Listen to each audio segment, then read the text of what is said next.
ubumwe bw'abera ministries, amavuta akandagira amateka, ubuzima bugahinduka. Mwiyerekwa ry'umushumba Rivera Ntambabazi Jean Baptista ubwo yasengaga Imana yamuhishuriye abantu benshi batsikamiye n'amateka mabi, imuha amavuta ngo genda uyasuke kuri bariya ubuzima buhinduke. Amavuta akandagira amateka, ubuzima bugahinduka. Amavuta akandagira amateka, utera umuhati mu rubibi, amateka nayo agashyiraho imbago. Gubyara umwana wamubyarira mu mateka ukamita mbarimo mbaye. Mfite amateka yo kubumba amategura, mbumbira umudugudu tutuye. Amateka urayazira kandi nta kintu utakoze.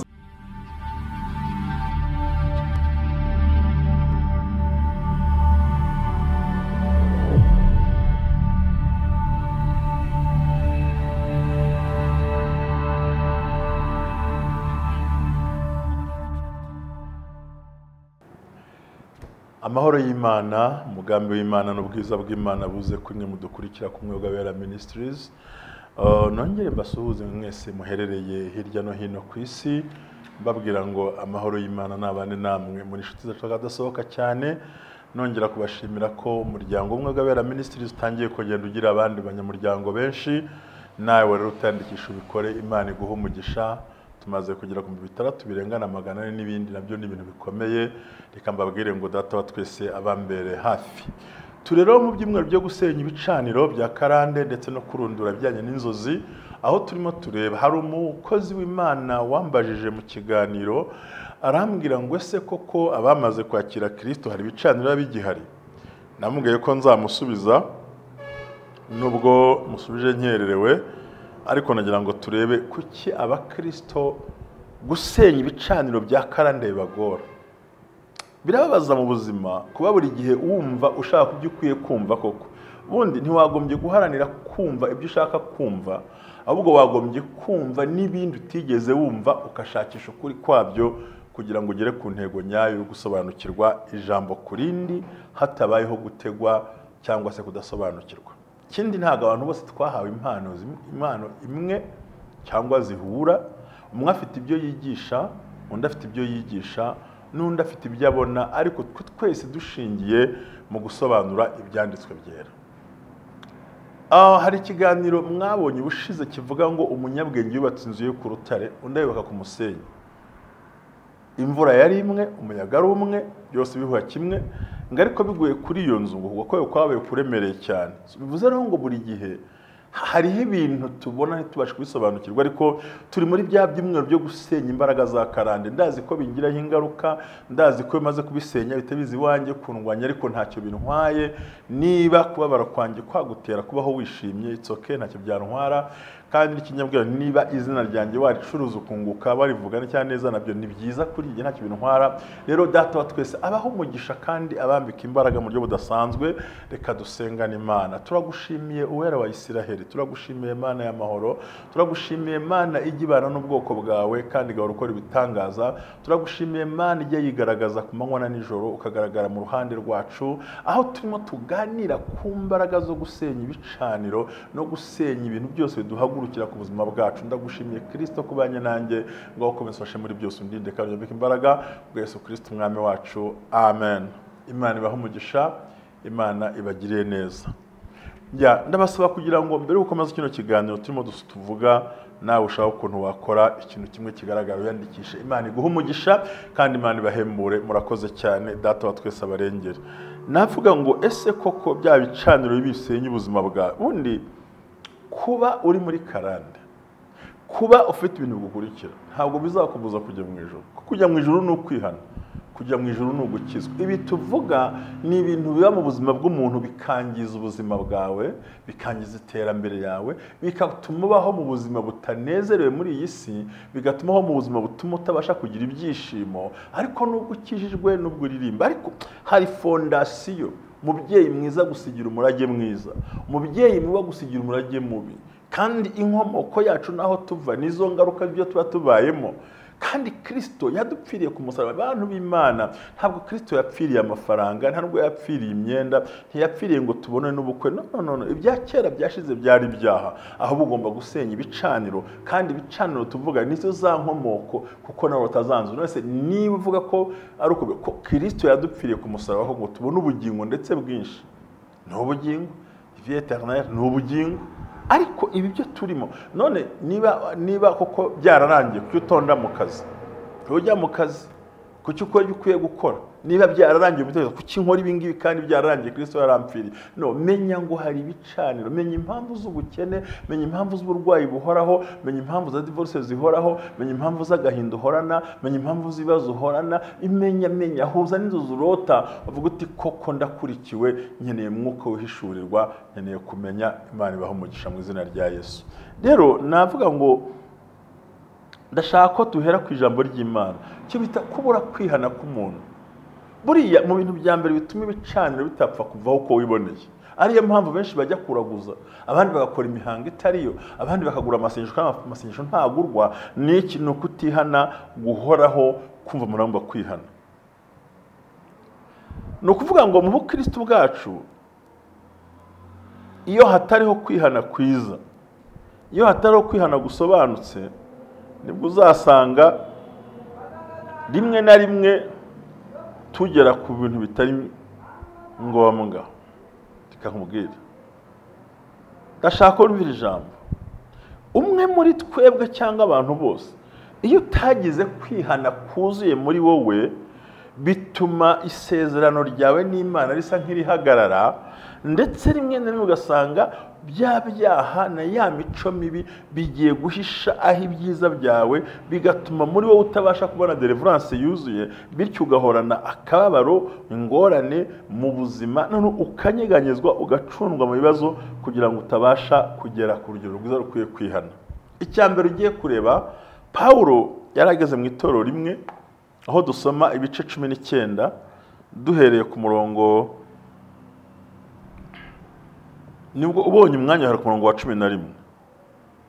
Imana yakoresheje Paulo, byakozwe mu bice 19 umurongo wa 11, ariko giye wona shaga cyane ni hano umurongo wa 19 na 20, ngo abakoraga iby'ubupfumu batari bake bakoranya ibitabo byabo, maze barabitwika imbere ya rubanda. Babaza agaciro k'ikiguzi cy'ibyo bitabo, basanga gihwanye n'igihembo cy'umubyizi 50,000. Bityo inkuru ya Nyagasani izikomeza kwamamara. Imana ishimwe cyane. Ni bene se cy'uwaba ngabo. Urumva Paulo ageze aho kwigisha abantu barasengaga, abantu barimo bakora imirimo, ariko batanakijijwe. Umurongo wa 11, iyo hatariho kwihana gukwiriye, abaturage bo mu Efeso bari basanzwe bazi Imana, ariko by'ukuri bamaze kwakira ijambo ry'Imana nyirizina, bo bitandukanye n'ibicaniro bya kera. Ibitabo barabitwika by'ubupfumu, buryo babasha kubabarirwa, bityo babasha kwakira za mbaraga. Imana yakoresheje Paulo ibitangaza bihambaye, ndetse n'udutambaro cyangwa n'imyenda yakoraga,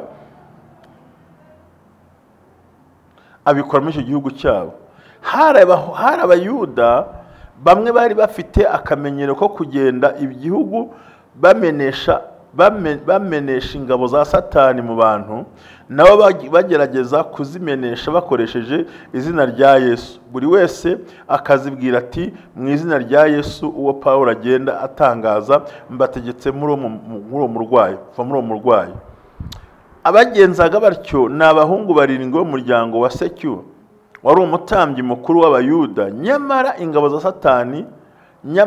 ya Satani irabasubiza iti, Yesu ndamuzi, na Paulo nzi uwo ari we, ariko mwese muri bande?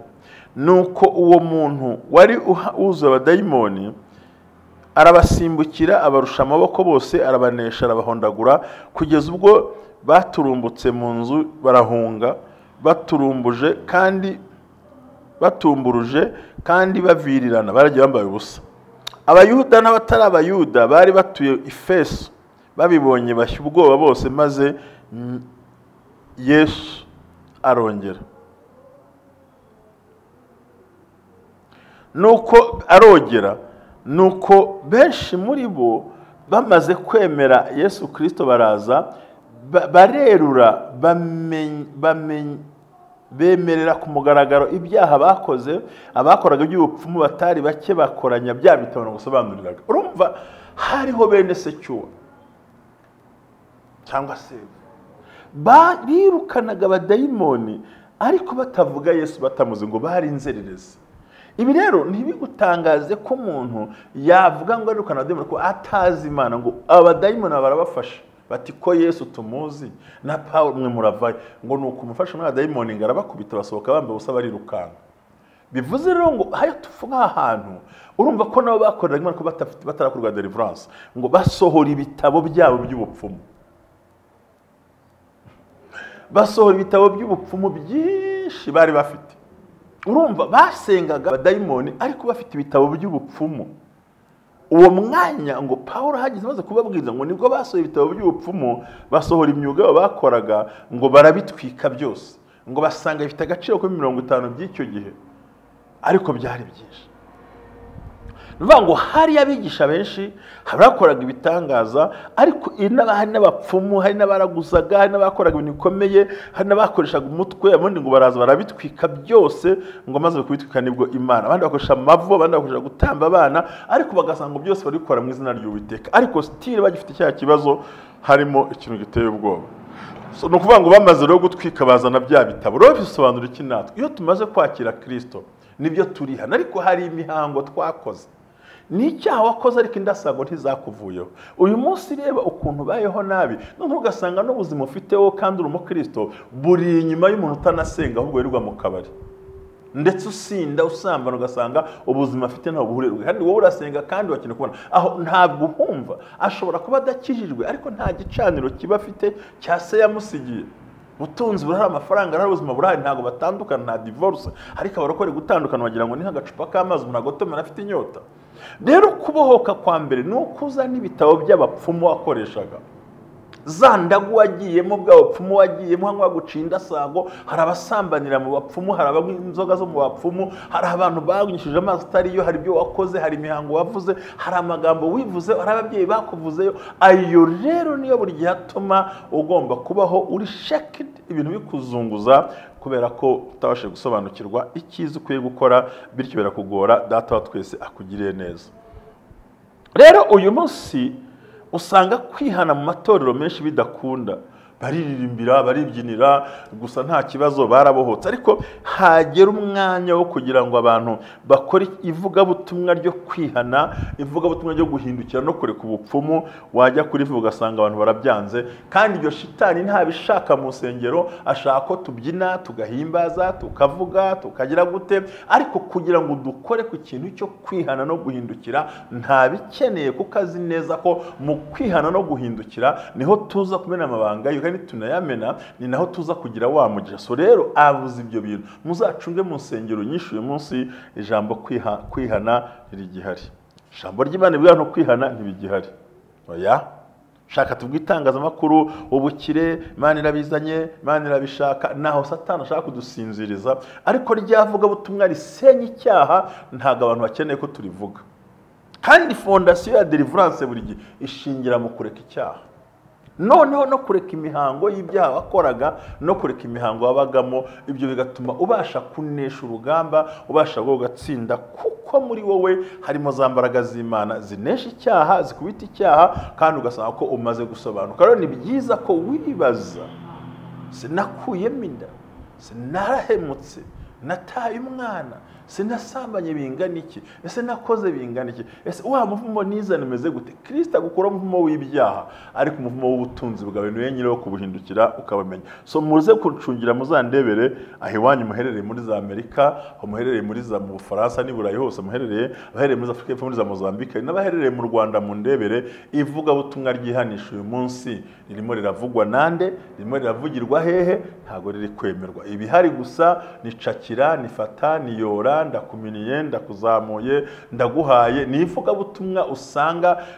rishekinga, ariko ko niryo Satani ashaka. So nuvuga ngo Satani ashaka ko twigumira aho hantu, kuko ariko bituma tuguma amaboko y'ibibi bya Satani, noneho ntarekure ubutunzi bwacu, ntarekure ibintu byacu. Ugasanga rero umuntu amwe abakristo bamwe bacira bari za pornography, abandi bira muri filimi zo mu isi zisanzwe, abandi bikundira kumva iby'isi n'imiziki y'isi, abandi bakunda kwiyumvira ibice by'ibikino, abandi bajya mu rwenya birukanga, nabyo ni byiza. Abandi usanga badashaka kumva amagambo y'Imana, abandi bajya gukurikira ibintu by'amajisiye, abandi ushaka bajya gushaka ibitari byo. Aho ugasanga nta muntu n'umwe utekereza gushaka deliverance, ndetse nta nakene no kwikenera. Oya, nta mwanya yifitiye. Ikindi no kwihana si ibintu bye, cyane ko hari n'abapasiteri n'isengero zidashobora kuvuga ijambo kwihana no kwatura. Oya, muzana amaturo, habwa umugisha, kira visa, kira impapuro, gira gutya, ariko foundation nyayo kwihana ntizagaragare muri ubwo buzima bwawe. Havuze iki rero? Biravuze ngo Imana yo mu ijuru ikurengere kandi gutabare kandi kugire neza. Imana igufashe. Ntabwo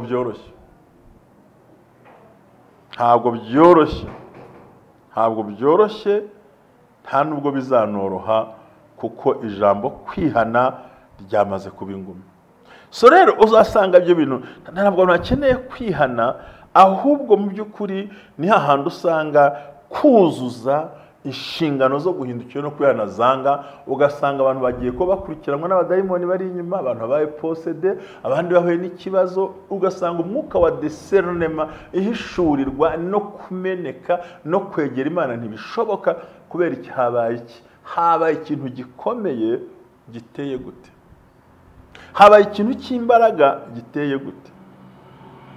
Ni ukuvuga ngo kuko itoro ritemera ibyo ko deliverance ibaho, noneho abadayimoni ugasanga bagiye kunesha abantu, bakabaca intege. Ugasanga ahubwo barabashora mu bintu bitari byo, bagashaka gusengana na bya bitabo by'amamaji, ibyo bakoraga byose. Birasaba ngo intambwe ya mbere yo kubohora ubuzima bwacu n'ibyacu nuko tureka ibyaha bya kera, tukinjira mu kwihana gufatika no kumva ijambo ry'Imana ritugeza ku musaraba. Nshuti z'Imana, ngo aba mu Efeso bakibyumva, ntabwo bari bazi ko bene se cyo binzererezi batakoresha izina rya Yesu, ko abadayimoni bakuse ngo nasho, ubwo bari ko haboneka undi muntu w'Imana. Barimo bigana ibimenyetso bikorwa, hari kwigana birahari. Ntabwo si impamvu kuba uyu munsi igitangaza cyaba ntabwo bisobanura ko uhagaze neza. Ko Bibiliya tubwira ngo Yesu bati ntimuzizera abantu, ati nabwo ati nimuze mu butayu niho ndi, kuko ngo Satani azamanura n'umuriro akore n'ibitangaza. Rero tugomba kugira ubwenge aho hantu habiri, kumenya ngo ndarwana n'iki, ngiye guhindukira, shaka iki. Imana iguhe umugisha. Cya kabiri gituma tutabasha kugera kuri deliverance neza, ni ukudasenya ibicaniro bibi, ni ukudasenya fondasiyo y'ikintu kibi. Aha rero nibwo usanga abakristo benshi batagira icyo full deliverance. Ntabwo bagira kubohoka kuzuye, ntibagira kubohoka gusohokamo. Wewe wagombye kubizira. Indi mpamvu ni uko usanga Bibiliya yaravuze ngo Bibiliya yaravuze ijambo rikomeye.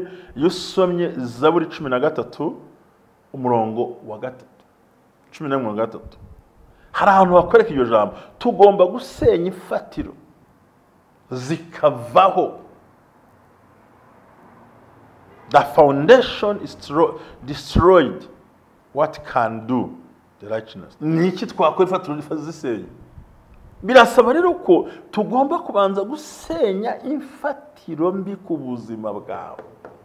Twabonye kwihana, ariko icya kabiri menya gusohora ibyo bitabo by'ubupfumu ubishyire hanze. Ibyo wakoze, ibyo waga.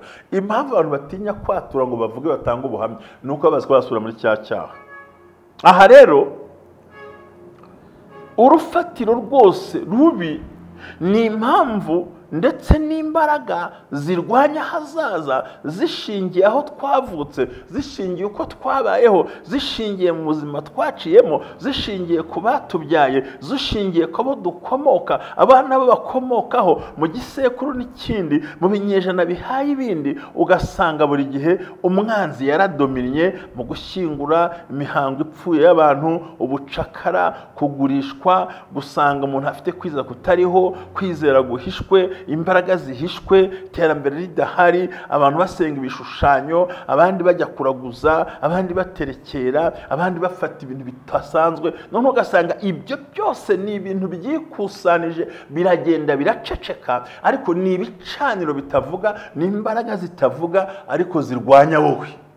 Aho rero urakwiriye gusenya fondasiyo mbi wubatse. Niba warasambanaga, senya iyo fondasiyo. Niba icyaha cyose uzi wakoze, senya urwo rufatiro kugira ngo ubashe kugera ku kintu gikomeye. Ushaka iryo jambo ni ugusenga amasengesho y'imbaraga. Usome kuva ibice 20 umurongo wa 5 na Yeremiya igice cya mbere umurongo wa 6 ndetse igice cya 4 umurongo w'10 umurongo wa 11. Aha rero niyo mpamvu tugomba gusenya. Rero kudasenya ifatiro byongerera imbaraga abadayimoni byo kuturwanya, kuduhagurukira, kudutera, kutubuza amahoro no kutwinjirira no kudusenyera ahazaza hacu, kandi rwo buryo bwiza bw'Ukristo. Rero hakeneye deliverance iri continue, ntabwo yihagarika. Uko wibutse kitaragenze neza, senya, kubita, randura, vanaho. Uko utera intambwe uti nakariya ndakibutse, kubita, vanaho, igira ku ruhande. Rero icyo kintu nicyo gituma ibicaniro bipfuye, ibicaniro bya kera biri very dangerous ku buzima bwacu, biri very dangerous ku bana bacu, biri very dangerous ku bucuruzi bwacu. Ni ibintu biremereye kandi bikomeye, birwanya abera b'Imana, birwanya imbaraga z'abantu, ku buryo usanga umuntu ahariho mu buzima buremereye, ahatabasha kwinyagambura, ahatabasha no kugira ikintu akora. Kubera iki? Yifitemo kunanirwa, yifitemo gucika intege, yifitemo no kutagira za mbaraga, noneho ugasanga ziraje bamuteye muri generation, mu gisekuru cy'iwabo, ndetse n'imbaraga zihishe ibintu byinshi utabasha kumenya, utabasha kureba, utazi aho bipfira. N'uyu munsi ntabwo bizi, ariko ndahakubwiye nuko fondasiyo wubatse itari ku rufatiro rw'Imana. Nk'uko Imana itashimye ko urufatiro rwa Aburahamu ruhinduka isetera, Imana igashaka tera ku rufatiro rwiwe, maze Imana ikabasha kubana nawe. Ngira ngo aho uri muranyumva. Menye rero ko kwihana kwa buri munsi no kwatura kwa buri munsi ni imwe mu nzira yo kwinjira muri deliverance ikwiriye, kandi ni imwe mu nzira yo kubasha ifatiro zikomeye zo kwihana no kwinjira mu masezerano no kwakira imbaraga z'Imana. Rero shinga intera muri icyo cyerekezo, ufata umwanya wihane kandi uvuke ubuzima bwawe, uzagenda uhindukira kandi uzandukora ibintu byiza, kandi intambwe zawe ntizizacogora, ntizizasubira inyuma, ntizizatakara. Uzahorana imbaraga z'Umwuka Wera, uzahorana gutsinda kandi uzahorana kugera kure, uzahorana imbaraga zikomeye zikujyana mu rwego runaka, zigushyira ahantu kure, kuko wakiriye Kristo akakubera umwami n'umukiza mu bugingo bwawe, then agahagararana nawe. No kuvuga rero ngo icyo gihe tuma tuvuga, iyo hariho kwihana, iyo hariho gutabarwa, niyo nzira twinjiramo, maze Imana ikatugira neza, ikaturengera. Senya ibicaniro bya kera, iby'iwanyu basize, iby'ibyaha wikorera, urwego wisangamo, mu nzira wibonamo, irifo kubisenya, ugakubita hasi izo mbaraga mbi, ukakira gutarwa kuvuye mu ijuru, kugira ngo Imana iguhembure bidasanzwe. Amahoro y'Imana bane nawe, kandi umugisha w'Imana ukuzaho mu buryo budasanzwe. Data wa twese akwambika imbaraga, ubashe gutsinda urugamba uherereyemo, bityo uzanesha mu buryo budasanzwe, uzambara imbaraga budasanzwe, uzagera kure, uzagera ahantu hakomeye. Umwuka w'Imana azahagararana nawe, kandi ntuzigera ucogora, ntuzacogozwa n'icamugongo. Iminsi yose uzahora wakira gutsinda gukomeye. Rero icyo gihe tumaze kubohoka, dushenye za mfatiro, niho ubuzima bwawe buzahinduka, ukizwe unezerewe, ubucuruzi butohe, uhinge bigende, wambara imbaraga bigende, uburwayi bukurweho, divorce zivanweho, utangire kugira ubuzima buryoshye mu Mana, kuko washenye za mfatiro. Rero ni byiza ko tubasha gutsinda muri ubwo buryo, n'urufatiro rukomeye rwo kubasha gutsinda. Tumaze gutsinda ibyo bintu byose rero, Imana ibahe umugisha. Matayo ibice 7 umurongo wa 24 ngo umurongo wa 24 no 24 havuga ngo nuko bishingiye ku rufatiro umunyabwenge yubaka inzira asenyuka, umunyabwenge yubaka inzira akomera, ariko umuswa yubaka inzu ku musenyi, kuko kuba kunini. Wubatse he? Utekereza gute? Igihe cyose ugifite fondasiyo ku byaha bya bene wanyu, ku mico ya kera, ibyo wabonye aho wanyuze, n'ubundi uzahorana uwo mubabaro, uzahora ugowe, nubwo uzasigana banabwowe n'ubundi. Imana iguha umugisha, kandi Imana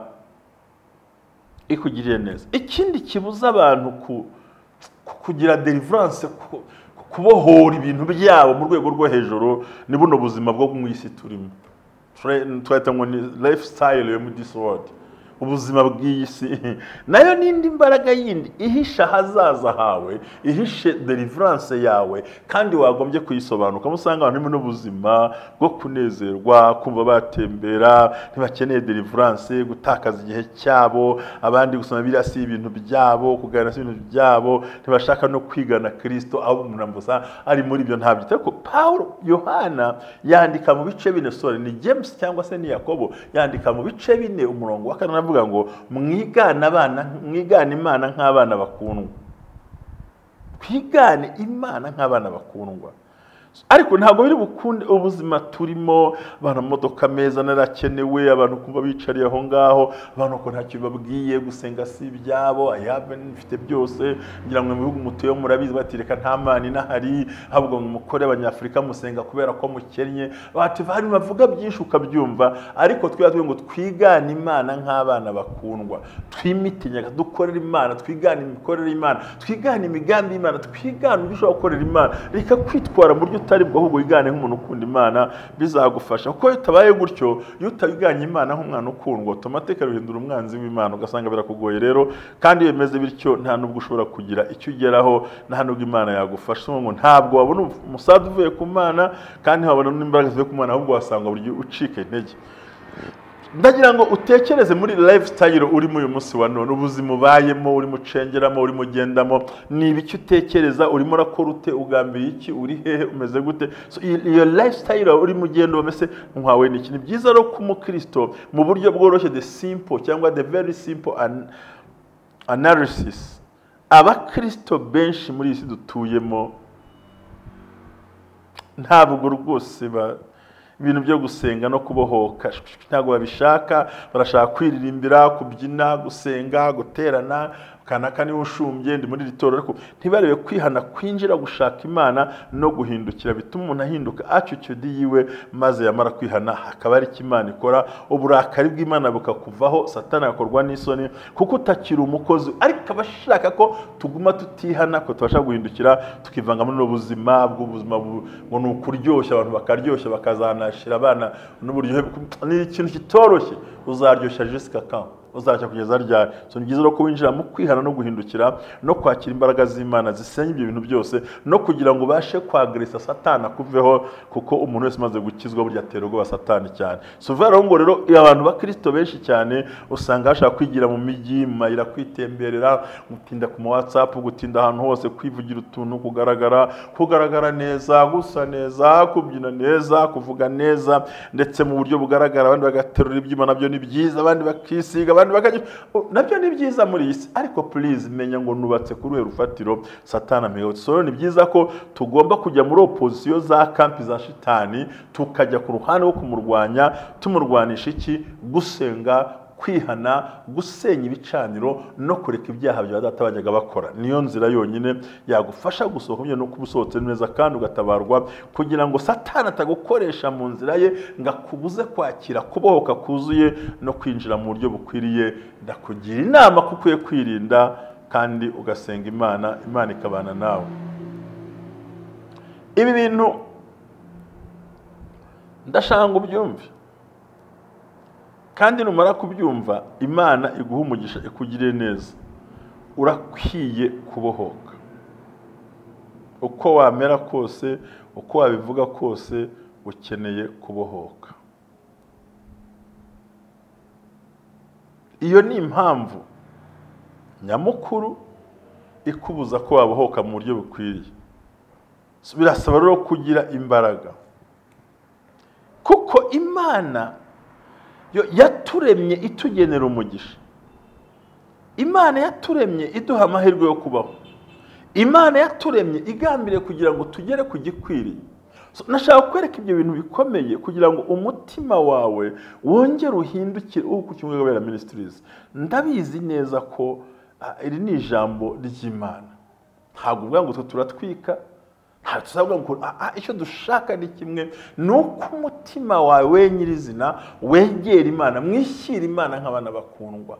shyira Imana nk'umunyembaraga. Why not uyu munsi waba mu buzima wabaje cyane rwose? Kuki wabaho muri ubwo buzima bumeze buryo? Kuki wabaho?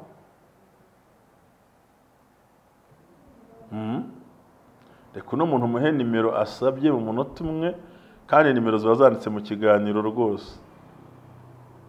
Nimero zanditse mu kiganiro kandi ziba ziriho, ariko reka nzimuhe.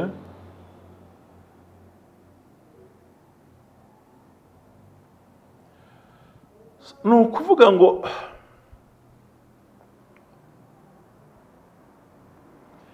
iyo dufite urufatiro, reka nkwereke urugero.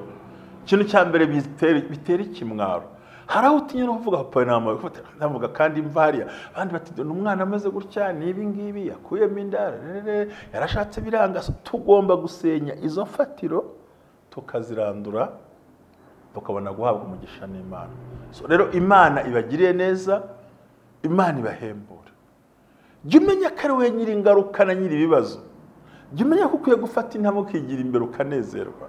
Nakubwira ngo IMIVUMO bw'abera ni ishuri rigufasha gusenya no guhaguruka no gukubita no gushyira hasi imbaraga mbi no kwinjira mu birere byo kwakira umugisha wawe. Ni ishuri rigukomeza mu maboko no mu bitekerezo ugere kure hashoboka. Ni ishuri ry'imbaraga ku buzima bwawe, ndetse n'ishuri rikomeye rishobora gutuma ubasha guhaguruka agera kure, kugira ngo ubashe gutsinda uyu munsi. Sohoke mu marira n'amaganya, sohoke mu bikubabaza no gutesha umutwe, wakire imbaraga z'Imana zidasanzwe n'umugambi w'Imana mu kuboko, ko niyo nzira yonyine izindi wabona, izindi wageraho, kandi Imana ikabikora. Bivuze rero ngo nudasenya ibicaniro biragusenya, nudakubita imbaraga hasi ziragukubita hasi, nudahaguruka biraguhagurukira. Imana ibaha umugisha.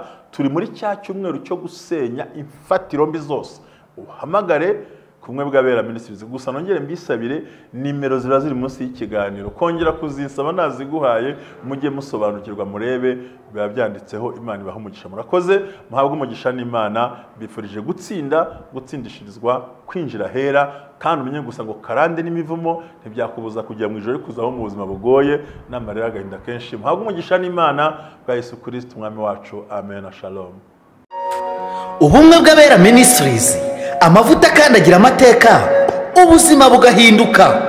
Mu iyerekwa ry'umushumba Rivera Ntambabazi Jean Baptiste, ubwo yasengaga Imana yamuhishuriye abantu benshi batsikamiwe n'amateka mabi, imuha amavuta ngo genda uyasuke kuri bariya, ubuzima buhinduke. Amavuta akandagira amateka, ubuzima bugahinduka. Amavuta akandagira amateka, utera umuhati mu rubibi, amateka nayo agashyiraho imbago. Gubyara umwana wamubyarira mu mateka ukamita mbarimo mbaye. Mfite amateka yo kubumba amategura, mbumbira umudugudu tutuyemo. Amateka urayazira kandi nta kintu utakoze.